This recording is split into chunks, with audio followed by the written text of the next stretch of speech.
Welcome to my educational channel Gyan wizard. मैं हूं मोहम्मद अजमल। उम्मीद है आप सभी लोग अच्छे होंगे।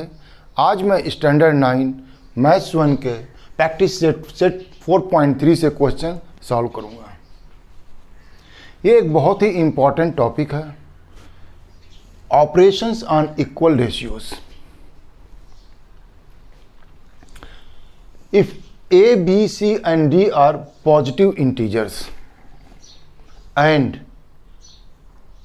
A upon B is equal to C upon D, ये दोनों रेशियोज इक्वल है, तो यहाँ पर हम लोगों के जो है 5 जो है यहाँ पर ऑपरेशंस आते हैं। फर्स्ट ऑपरेशन है इन्वर्टेंडो। तो अगर A upon B equal to C upon D, invertendo, invert करने का मतलब होता है उसका उल्टा कर देना। मीन्स A अपान B को B अपान A और C अपान D को D अपान C करना। तो इस रेशियो का इन्वर्ट कर दें, उल्टा कर दें, तभी जो है ये दोनों रेशियो आपस में बराबर होंगे। सेकंड है अल्टरनेंडो। अगर A upon B C upon D के बराबर है तो इन दोनों का ratio A upon C B upon D के बराबर होगा। इसको हम लोग कहते हैं अल्टरनेंडो। तीसरा है कंपोनेंडो। तो अगर B को A से ऐड कर दिया जाए और D को C से ऐड कर दिया जाए तब भी दोनों रेशियो बराबर होती हैं। A plus B upon B is equal to C plus D upon D। This is called componendo. Next one dividendo.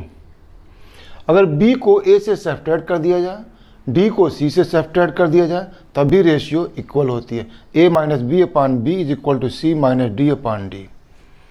इन दोनों को कंबाइन करके कंपोनेंडो डिविडेंडो आती है। A प्लस, अगर ये रेशियो बराबर है A upon B is equal to C upon D, then A plus B divided upon the A minus B, means इन दोनों नंबर का जो है एडिशन डिवाइडेड बाई दी इसके सब्ट्रैक्शंस के इक्वल होगा C plus D divided by C minus D। This is known as componendo dividendo. इन पांचों को यूज़ करके जो है हम लोग बहुत आसानी से जो है रेशियोज जो कि किसी वेरिएबल के टर्म में होगी, उस वेरिएबल के जो है टर्म में हम लोग बहुत ही आसानी से जो है निकाल सकते हैं। इसलिए हम लोग क्वेश्चन सॉल्व करेंगे प्रैक्टिस सेट 4.3 से, और वहाँ पर जो है ये पांचों जो है यूज़ होंगी। हम लोग यहाँ पर पूरे फार्मूले नहीं लिखेंगे, जहाँ पर ये यूज़ होगी उसके आगे लिख देंगे कि इन्वर्टेंडो और कंपोनेंडो डिविडेंडो, पूरा ये लिखने की ज़रूरत नहीं होगी। लेकिन ये पाँचों आपको जो है याद करना ज़रूरी है।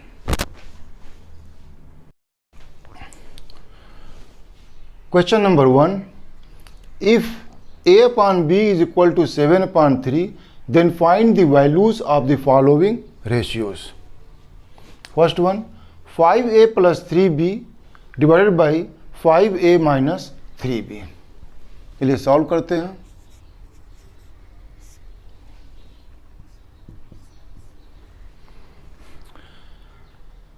पीछे हम लोगों ने कंपोनेंडो डिविडेंडो पढ़ा था कि if A upon B is equal to C upon D, then A plus B divided upon the A minus B is equal to C plus D divided upon C minus D। देखिए A upon B is equal to C upon D, ये यहाँ पर दिया हुआ है। हमें किस form में ये दिया हुआ है? A plus B divided upon A minus B, लेकिन यहाँ पर सिर्फ A अपान B दिया हुआ, यहाँ पर A के साथ 5 एसोसिएट कर दिया गया है, B के साथ 3 एसोसिएट जो कर दिया गया है। इसका मतलब हमें यहाँ पर जो है मॉडिफिकेशंस करना पड़ेगा। लेकिन ये जो कंपोनेंडो डिविडेंडो था, A upon B is equal to C upon D, then A plus B divided upon the A minus B is equal to C plus D divided upon C minus D, यही यहाँ पर use होगा। देखिए plus and minus same numbers का यहाँ पर जो है A के 5A के साथ जो है 3B का प्लस है, 5A के साथ 3B जो है सब्ट्रैक्ट किया गया है। इसको मैं रब कर देता हूँ। A upon B is equal to 7/3। हमें यहाँ पर 5a चाहिए, तो हमें क्या करना पड़ेगा, 5 से a को मल्टीप्लाई कर देना पड़ेगा। यहाँ मुझे चाहिए 3b, तो मैं यहाँ पर 3b लिख देता हूँ। जब मैंने लेफ्ट साइड में a को 5 से मल्टीप्लाई किया, b को 3 से मल्टीप्लाई किया, तो मुझे ऊपर भी यहाँ पर न्यूमरेटर को 7 × 5 करना पड़ेगा और यहाँ पर 3 × 3। जिस नंबर से हम लोग लेफ्ट साइड के न्यूमरेटर डिनोमिनेटर को हम लोग मल्टीप्लाई करेंगे, उसी नंबर से मुझे राइट साइड के न्यूमरेटर और डिनोमिनेटर को मल्टीप्लाई करना पड़ेगा। यहाँ पर मुझे आ जाएगा this is equal to the 7 × 5 = 35, 3 × 3 = 9। अब मैं यहाँ पर मुझे 5a और 3b जो मिल गया है, यहाँ पर जो है 5a से 3b ऐड हो रहा है और 3b सब्ट्रैक्ट हो रहा है। जहाँ पर भी सेम नंबर जो है न्यूमरेटर में ऐड हो और डिनोमिनेटर से सब्ट्रैक्ट हो, हमें जो है कंपोनेंडो डिविडेंडो यूज़ करना पड़ेगा।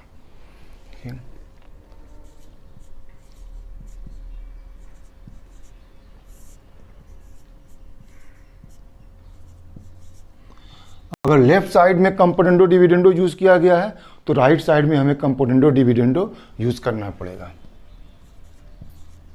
35 + 9 डिवाइडेड अपॉन दी 35 - 9। यहाँ पर जो है लिख देंगे बाई कंपोनेंडो डिविडेंडो। बेहतर है कि आप इसके सामने जो है लिखिए, लेकिन यहाँ पर चूंकि मुझे सेकंड क्वेश्चन सॉल्व करना है, इसलिए मैं इसको नीचे लिख रहा हूँ। 35 + 9 is 44 and 35 - 9 is the 26। 2 से हम लोग यहाँ पर कट कर देंगे, this will be equal to 22, this is the 13, तो 22/13। Therefore 5a + 3b divided upon 5a - 3b is equal to 22/13। ये हम लोगों का आंसर हुआ। सेकंड पर जो है सेकंड पार्ट देखते हैं। 2a का स्क्वायर प्लस 3b का square divided by 2a square minus 3b का स्क्वायर। यहाँ भी देखिए एकदम से इसी फॉर्म में जो दिया हुआ है, सिर्फ क्या किया है, a का स्क्वायर और b का स्क्वायर कर दिया। तो ये तो हमें सभी जो है दोनों केसेस के लिए a/b = 7/3 था, तो हम लोग यहाँ पर लिखते हैं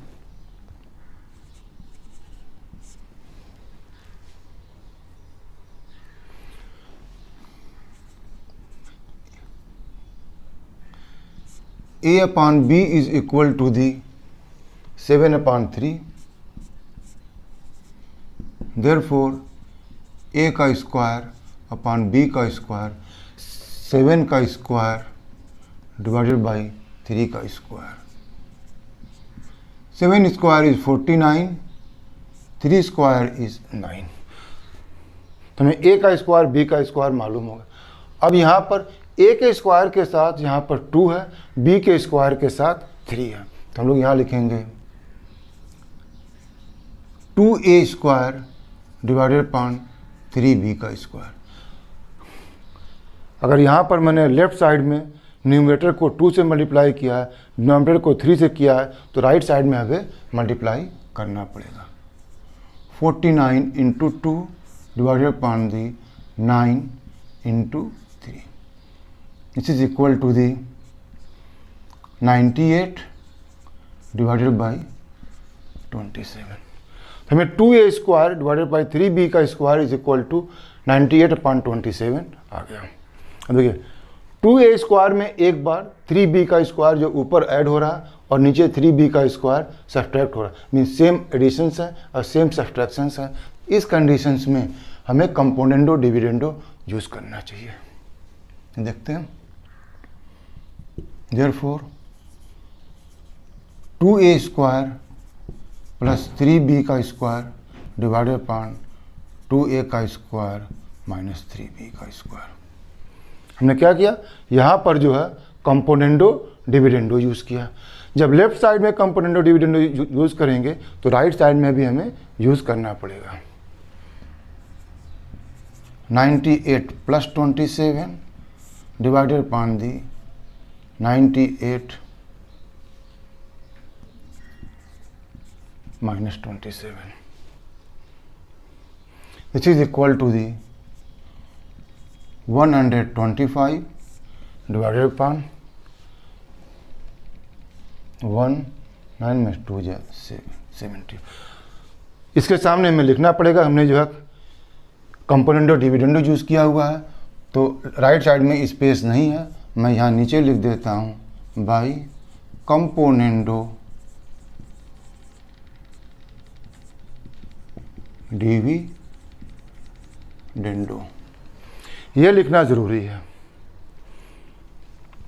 Therefore, our answer is 2a square plus 3b का स्क्वायर डिवाइडेड अपॉन 2a का स्क्वायर माइनस 3b का square 125.71।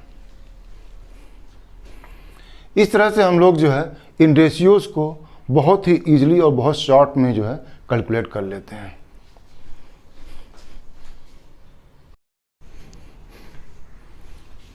Third part, A Q minus B Q divided upon B Q.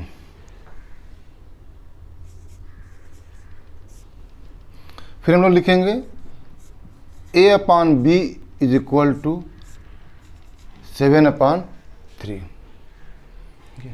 यहाँ पर मुझे ए क्यूब दिया हुआ है और बी क्यूब दिया हुआ है, तो दोनों साइड में पहले हम लोग क्यूब निकाल लेंगे।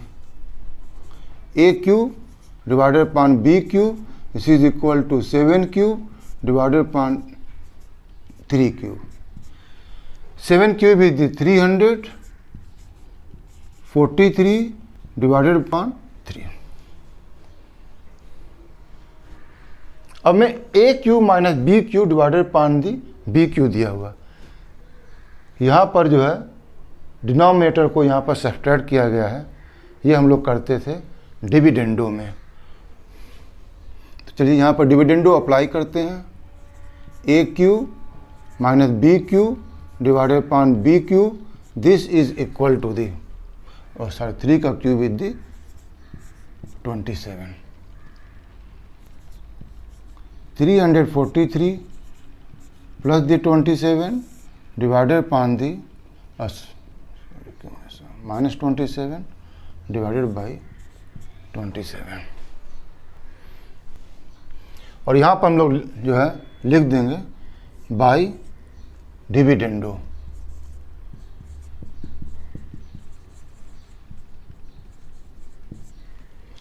इसको सॉल्व करते हैं। 343 minus 7, 13 minus 7 6, 3 minus 2 is 1 and here is the 3 divided upon the 27. 6 and 3, it will not further be simplified. This is the a cube minus b cube divided upon b cube. Therefore, the ratio is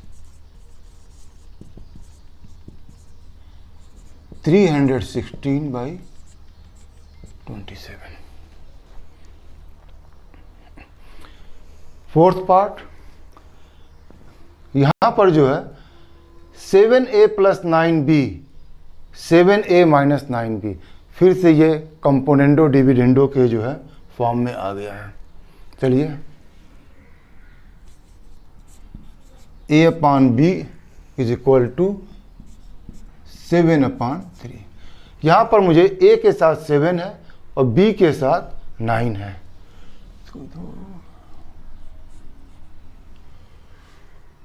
Therefore, a को 7 से multiply करेंगे और b को 9 से multiply करेंगे।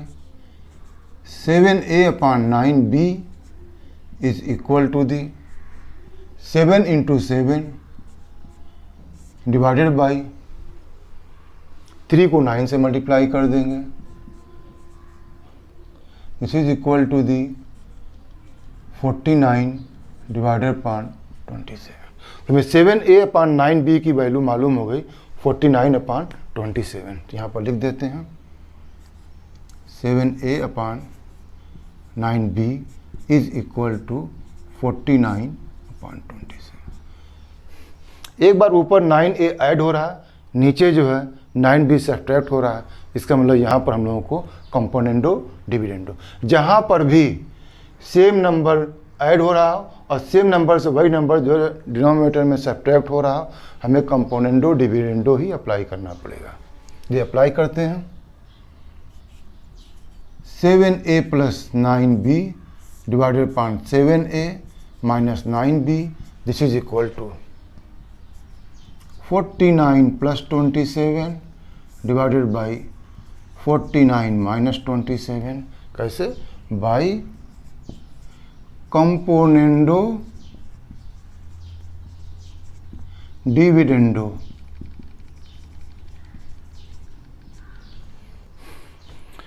तो 49 plus 27 16 4 to 76 divided upon 49 minus 27, 9 minus 7 is the 2, 4 minus 2 is the 22.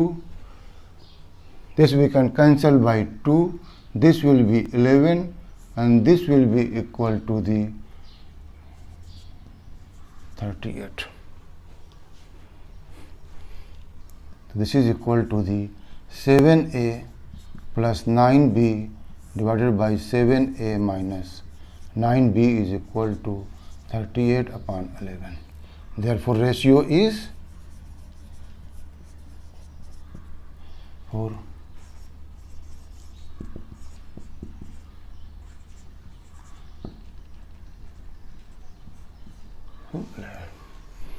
इस तरह से हमने जो है क्वेश्चन नंबर 1 के चारों पार्ट जो है सॉल्व किया। उम्मीद है ये वीडियो आपको पसंद आया होगा। इस वीडियो को लाइक कीजिए, फ्रेंड्स के साथ शेयर कीजिए और मेरे चैनल को सब्सक्राइब कीजिए। Thank you very much for watching this video.